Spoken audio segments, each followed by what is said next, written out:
ผมขอน้องเต้นไมตรีแก้วตาครับครับผมนะคนที่หล่อสวัสดีครับขอบคุณท่านผู้ชมทางบ้านแล้วก็ขอบคุณศิลปินที่ไม่ได้มาแต่โอนตังมาให้ครับผมเดี๋ยวน้องอาร์ตจะแจ้งให้ทราบนะครับผมมองตาก็รู้ว่าเธอเปลี่ยนไปเพียงแต่ไม่รู้วันไหนจะไปจากกันทุกอาการคอยฟ้องมันบอกว่าอ้ายหมดความสำคัญเธอเรียนวันวานที่เคยเคียงคู่จากไกลเป็นไกลตำแหน่งหัวใจที่อ้ายเป็นอยู่เหตุผลได้ไหมอยากรู้ถึงอ้ายรู้ก็รักไม่ได้แต่ฝืนใจหน่อยได้ไหมช่วยพูดว่ารักอีกครั้งให้อ้ายได้ยินได้ฟังถึงจะเป็นแค่ครั้งสุดท้ายอยากเก็บคำนี้เก็บไว้อย่างนี้ลึกสุดใจจะเก็บไว้จนวันตายว่าครั้งหนึ่งนั้นเราเคยรักกันอ้ายรู้ดีจากนี้จะไม่มีเธออ้ายมีสิทธิ์พบเจอเธอได้แต่ในฝันขอ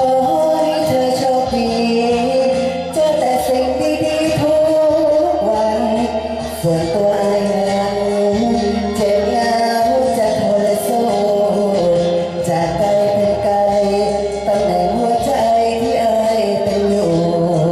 เหตุผลได้ไหมอยากรู้ถึงอ้ายรู้ก็รักไม่ได้แต่ฝืนใจหน่อยได้ไหมช่วยพูดว่ารักอีกครั้งให้อ้ายได้ยินได้ฟังถึงจะเป็นแค่ครั้งสุดท้ายอยากเก็บคำนี้เก็บไว้อย่างดีให้ลึกสุดใจจะเก็บไว้จนวันตายว่าครั้งหนึ่งนั้นเราเคยรักกันครับผมขอบคุณน้องเต้นไมตรีด้วยนะครับผมมีน้ำใจอีกหนึ่งพระเอกนะครับครับผมตอนนี้เพลงลูกโป่งเสียงหวานมาแล้วนะครับหัวหน้าผมเองนะขอบคุณคุณจิตนะครับรอดสายครับร่วมบุญมาอีก500 บาทครับผมขอบคุณครับอนุโมทนาบุญด้วยนะครับขอให้ท่านผู้ชมที่มีส่วนร่วมทางบ้านและที่นี่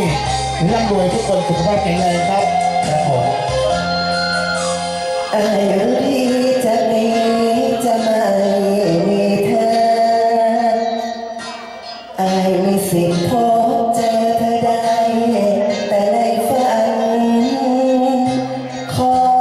ให้เธอโชคดีเจอแต่สิ่งดีๆทุกวันส่วนตัวอ้ายเจ็บเหงาจะทนสู้จากไกลเป็นไกลตำแหน่งหัวใจที่อ้ายเป็นอยู่เหตุผลให้ไม่อยากรู้ที่ไม่รู้ก็รักไม่ได้แต่ฝืนใจหน่อยได้ไหมช่วยพูดว่ารักอีกครั้งให้อ้ายได้ยินได้ฟังถึงจะเป็นแค่ครั้งสุดท้ายอยากเก็บคำนี้เก็บไว้อย่างดีให้ลึกสุดใจจะเก็บไว้จนวันตายว่าครั้งหนึ่งนั้นเราเคยรักกันอยากเก็บคำนี้เก็บไว้อย่างดีให้ลึกสุดใจจะเก็บไว้จนวันตายว่าครั้งหนึ่งนั้นเราเคยรักกันขอบคุณนะครับคุณสุรพงษ์แรงใจนะครับก็